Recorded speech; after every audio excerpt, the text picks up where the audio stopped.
이지권리 법대화를 조금 더 심화해서 한 번 더 설명을 해드리겠습니다. 우리 요거 얘들아 읽었었잖아, 그지? 가랑 나 읽고 이번에 문제도 좀 풀면서 내용을 좀 정리했을 텐데 풀면서 조금 여러분들이 많이 공통적으로 어려워했던 부분을 좀 위주로 다시 한번 설명을 한번 하겠습니다. 이 설명을 듣고 그다음에 문제를 풀면은 조금 더 자세히 알 수 있을 거예요. 우선 우리가 가랑 나 글을 비교하면서 읽기를 하고 있죠. 동일한 화제야. 이칠권리 법제화라는 동일한 화제를 가지고 다른 관점을 얘기한 그런 글 두 개를 읽고 있는데, 가는 이칠권리 법제화가 시급하다라는 제목으로 시작을 해서 이칠권리 법제에 대해서 긍정의 반응을 보이는 그런 글이었고요. 나는 이칠권리 법제화 신중해야 라는 제목을 가지고 있는 이치권리 법제라는 이 화제에 대해서 부정의 관점을 가지고 있는 그런 글이었죠. 그지? 그러니까 이렇게 각각 두 가지의 관점을 가진 글을 비교해서 읽으면은 뭐가 좋은 건지, 어떤 효과를 우리가 얻을 수 있는지도 알아야 하고, 각 글의 구조, 어떤 식으로 이게 또 논설문이죠. 주장하는 글이니까 각각의 주장과 근거가 어떻게 구성되어 있는지도 자세히 그렇게 알아야 합니다. 우리가 항상 얘들아 이런 독서 지문, 글 같은 걸 읽을 때 그냥 생각 없이 막 쭉쭉 읽는 게 아니라 글이 처음, 중간, 끝, 그러니까 서론, 본론, 논론으로 되어 있을 거 아니에요. 각각 서론에서 우리 독자의 관심을 끌고 이 주제에 대해서, 이 소재에 대해서 어떻게 흥미를 이끌기 위해서 글쓰니가 어떤 내용을 썼는가, 유럽연합에 대해서 얘기를 왜 했을까? 이걸 통해서 뭘 얘기를 한다는 것일까?를 이어서 읽어야겠죠? 서론에서는 항상 독자의 흥미와 이 주제에 대한, 소재에 대한 내용을 얘기를 해주잖아요. 그치? 그런 것들을 잘 봐야 되고, 이제 본론에서는 본인의 주장에 대한 근거가 하나하나씩 나올 텐데 그런 것들을 잘 체크하면서 읽어야겠죠. 마지막 이제 결론에서는 전체 내용을 요약 정리한다든가 아니면 강조한다든가 당부, 권유하는 내용으로 들어가 있죠. 그런 구조를 좀 가지고 알고 봐야 됩니다. 그래서 우리 처음에 먼저 보시면, 유럽연합은 2018년 5월 유럽 일반 개인정보보호법을 시행하였다. 유럽연합의 개인정보보호법 시행했네 라는 내용으로 시작을 합니다. 이 법에는 개인이 자신에 관한 정보를 삭제하도록 요청할 권리가 포함되어 있는데, 봐봐. 개인이 자신에 관한 정보 삭제를 요청한 권리가 포함되어 있는 법이래. 이 법이 설명해주고 있죠. 그동안 유럽을 중심으로 해서 많은 논란이 있었던 이칠 권리가 한층 강화된 것이다 라고 설명을 해주네요. 우리 이칠 권리가 뭔데? 지금 우리가 이 글에서 얘기를 하고 있는 소재죠. 중심 화제죠. 그지? 그러니까 이에 따라 국내에서도 봐봐. 유럽연합에서 이 법을 시행을 해서 많은 논란이 있었던 이칠 권리가 강화됐네? 그래서 이거에 따라서 국내에서도 개인이 타인에게 자신과 관련된 글, 봐봐. 개인이 타인에게 본인과 관련된 글, 사진, 동영상 등 인터넷상에 있는 개인정보 지어달라고 요청할 수 있는 권리인 이칠 권리를 법제화해야 한다는 목소리가 커지고 있다. 자, 이칠 권리가 뭐라고? 이런 권리인 이칠 권리. 그지? 그러니까 국내에서도 결국은 이칠 권리를 법제화한다는 목소리가 커지고 있대. 왜? 유럽연합이 이런 거 시행했잖아. 그러니까 우리도 이렇게 이칠 권리를 강화하는 그런 법을 만들어야 되는 게 아니냐라는 목소리가 커지고 있다는 거죠. 그래서 이런 현상에 대해서 중요한 건 이거지. 이 현상에 대해서 이 글쓴이는 어떻게 생각을 하고 있냐? 그렇다면 이칠 권리를 법제화하는 까닭은 무엇일까? 라고 하잖아. 이칠 권리를 법제화하는 까닭에 대해서 얘기를 한대. 이칠 권리를 왜 법으로 만들어야 할까? 그 이유는 무엇일까? 그러면 이칠 권리를 법으로 만들어야 하는 이유를 쫙 설명하면서 결국 주장이 뭐야? 이칠 권리를 법제화해야 한다 라는 주장이 되겠지, 얘들아. 그치? 자, 까닭이 무엇일까? 라고 본인이 혼자 질문을 하면서 그거에 대한 답을 스스로 묻고 답합니다. 그치? 그러면서 이 질문을 자기가 하고 제가 그 답을 하면서 본인의 근거를 만들어 나가는 거죠. 까닭 첫 번째. 인터넷에서 개인에 관한 정보가 다른 사람에게 쉽게 노출되는 환경에 놓여 있기 때문이다. 첫 번째 까닭입니다. 이칠 권리를 법제화하는 이유죠. 인터넷은 개인 정보가 너무 쉽게 노출되기 때문에, 그래서 이칠 권리를 법제화해야 돼 라는 거죠. 거기에 대한 부연 설명이 있습니다. 최근엔 간단한 인터넷 검색만으로도 개인에 관한 정보를 쉽게 얻을 수 있을 정도로 인터넷 공간에 개인에 관한 각종 정보가 넘쳐나. 근데 개인정보에 이 허위 사실이 더해져서 확대 재생산되는 경우가 발생하기도 하고 악의로 타인의 정보를 알아서 퍼뜨리는 신상털기가 일어나기도 한다. 그러니까 이게 문제라는 거지. 일단 첫 번째로 너무 인터넷에 개인정보가 쉽게 노출되기 때문에 이런 식으로 허위 사실 유포 신상털기가 일어난단 말이야. 근데 이런 게 사생활 침해로 이어질 수가 있단 말이야. 그래서 그런 일이 겪은 사람은 그러한 일 어떤 일 사생활 침해 같은 거 이런 걸 겪은 사람은 사회생활을 정상적으로 하기 어려울 수가 있다. 그렇기 때문에 뭐다? 인터넷이 쉽게 노출되는 환경이기 때문에 뭐가? 개인정보가 인터넷이 개인정보가 쉽게 노출되기 때문에 이칠 권리를 법제화해서 이걸 스스로 삭제할 수 있는 권리를 가져야 한다 라는 얘기를 하고 있는 거죠. 다음 두 번째, 이질권리 법제하는 이유. 이질권리 법제화로 개인정보 자기결정권을 보장할 수 있기 때문이다. 이질권리 법제화하면은 뭐가 보장된다? 개인정보 자기결정권이 보장된다. 이게 뭔데? 설명을 해줍니다. 개인 스스로가 자신에 관한 정보를 어느 범위까지 공개할 건지, 공개한 정보가 어떻게 이용될 것인지를 결정할 수 있는 권리.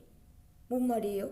딱 머릿속으로 파악이 되셔야 됩니다. 그러니까 본인이 내 정보니까 나에 대한 정보니까 나에 대한 그런 정보를 어느 정도까지 어느 범위까지 공개할 건지 그게 어떻게 이용될지 본인이 스스로 결정할 수 있는 권리가 개인정보 자기결정권이야. 이거를 보장하려면 뭐 해야 한다? 이칠권리 법제화 해야 한다 라고 주장하고 있는 거죠. 자, 이 이칠권리 법제화해서 받아들여지는 이 보장되는 이 개인정보 자기결정권은 우리가 기본적으로 보장받아야 하는 권리다. 알 권리나 표현의 자유만큼이나 중요해 라고 글쓴이가 얘기하고 있죠. 인터넷 이용자는 다른 사람이 자신에 관한 정보를 동의 없이 함부로 수집하여 사용하는 것을 막을 수 있어야 한다. 이치권리를 법제화한다면 개인은 인터넷 공간에 존재하는 자신의 정보를 스스로 삭제하거나 또는 삭제를 요청함으로써 개인정보 자기결정권을 행사할 수 있다. 뭐 한다면? 법제화를 한다면 이걸 행사할 수 있고 이게 보장이 된다. 그러니까 법제화해야 돼 라는 근거로 쓰고 있죠. 자, 또 법제화는 세 번째 이유, 우리나라에서 시행하고 있는 법만으로는 이칠 권리를 충분히 보장할 수가 없기 때문에 해야 한다.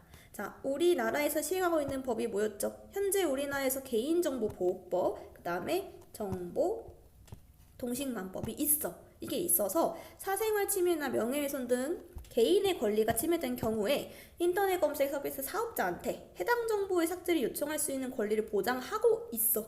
근데 중요하죠. 그런데 문제가 있다는 거야. 왜? 우리 처음부터 여기 얘기했었지. 현재 시행하고 있는 법만으로는 이게 보장이 충분히 안 된다니까. 이칠 권리가. 그지? 그 문제가 뭘까? 이렇게 보장하고 있다며. 개인의 권리가 침해되면은 그 권리를 보장하고 있다며. 근데 문제가 뭐야? 내가 그 정보 때문에 사생활이 침해됐거나 명예훼손되었다는 사실을 증명해야만 삭제 요청할 수 있다. 즉, 해당 정보 삭제하고 싶어도 내가 그것 때문에 내가 사생활 침해됐어, 명예훼손이 됐어 라는 걸, 그러는 걸 증명을 하지 못하면 삭제할 수가 없는 거예요. 여기 그림 잘 나와 있지. 나 명예훼손이 됐어. 명예훼손 어떻게 됐는데? 증거 제출해봐. 이게 안 되면은 삭제를 할 수가 없는 거야. 그 개인 정보를. 지금 시행하고 있는 이 두 가지 법만으로는 그게 안 된다는 거죠. 그러니까 완벽하게 이 이칠 권리가 보장되지 못한다. 충분히 보장을 할 수가 없다. 현재 시행하고 있는 법만으로는. 그러니까 법을 추가로 이칠 권리를 법제화해야 한다 라는 주장을 하고 있는 거죠. 자, 정리를 하고 있습니다. 마지막 결론 부분이요. 개인에 관한 정보가 다른 사람에게 노출되기 쉬운 상황에서, 이거 첫 번째 얘기한 거죠. 인터넷은 개인정보가 너무 노출되기 쉬운 환경이다. 그 상황에서 현재 시행하고 있는 법만으로는 이 개인정보 자기결정권 보장하기에 한계가 있다. 지금까지 얘기한 세 가지 다 정리한 거죠. 그러니까 따라서 이칠 권리를 법제화해서 사생활 침해도 막고 개인정보 자기결정권이 보장되게 해야 돼. 이칠 권리 법제화가 하루빨리 이루어지기를 바란다가 마지막 주장으로 딱 정리해서 끝이 나는 그런 글이었습니다.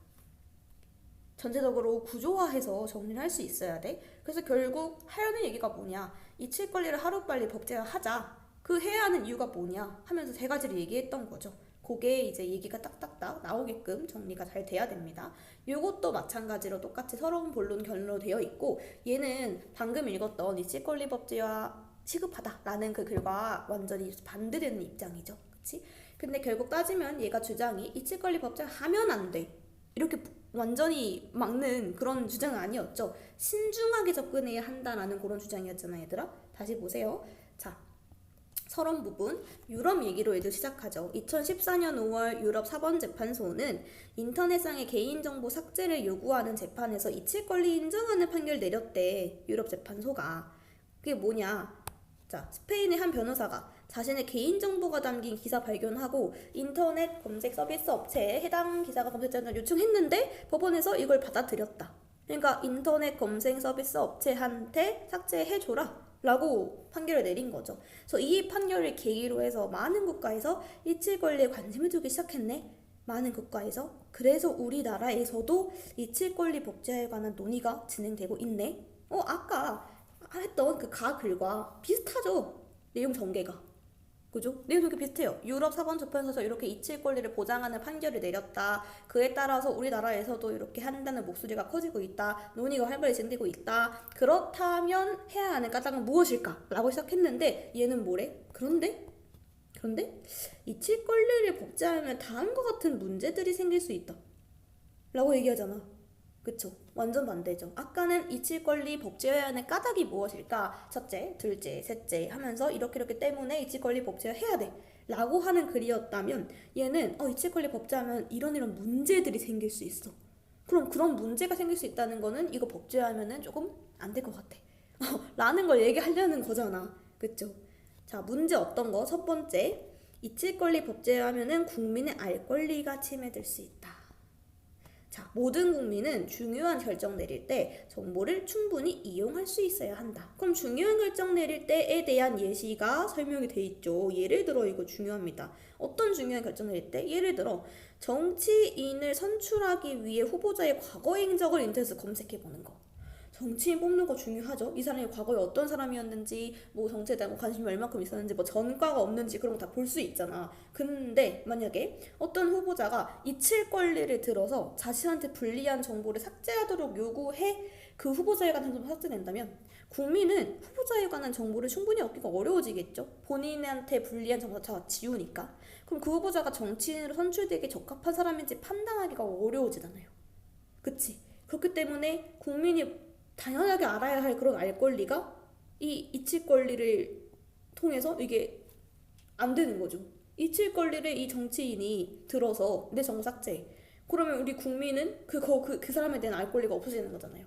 그치? 그렇게 좀 알 권리를 침해할 수 있는 부분이 생길 수가 있어. 그게 문제야.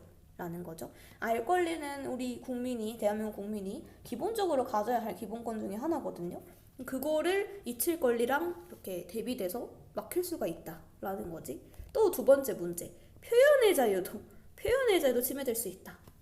표현의 자유는 자신의 생각, 의견, 주장 따위를 자유롭게 표현할 수 있는 권리이다. 우리 민주주의에서 필수 불가결의 기본권이다. 자, 여기도 예시 있어요. 중요해요. 그러니까 이 글은 그 알 권리 침해될 수 있어, 표현 자유 침해될 수 있어라고 했을 때 그 알 권리 침해되는 경우의 예시, 표현의 자유가 침해되는 경우의 예시를 자세하게 드러내고 있죠. 그치? 그런 것들이 문제의 포인트에 자주 나온단 말이야, 얘들아. 잘 알고 있어야 돼. 자, 예를 들어서 어떤 표현의 자유 침해? 민호가 친구인 정수를 평가한 내용이 담긴 게시물을 자신의 누리소통망에 올렸다고 가정을 해보자. SNS에다가 올린 거야. 민호가 친구 정수 뭐 이렇게 사진 찍어가지고 또는 친구 정수 완전 오늘 뭐뭐 했는데 완전 짱이었다 이렇게 올렸어. 인스타에다가.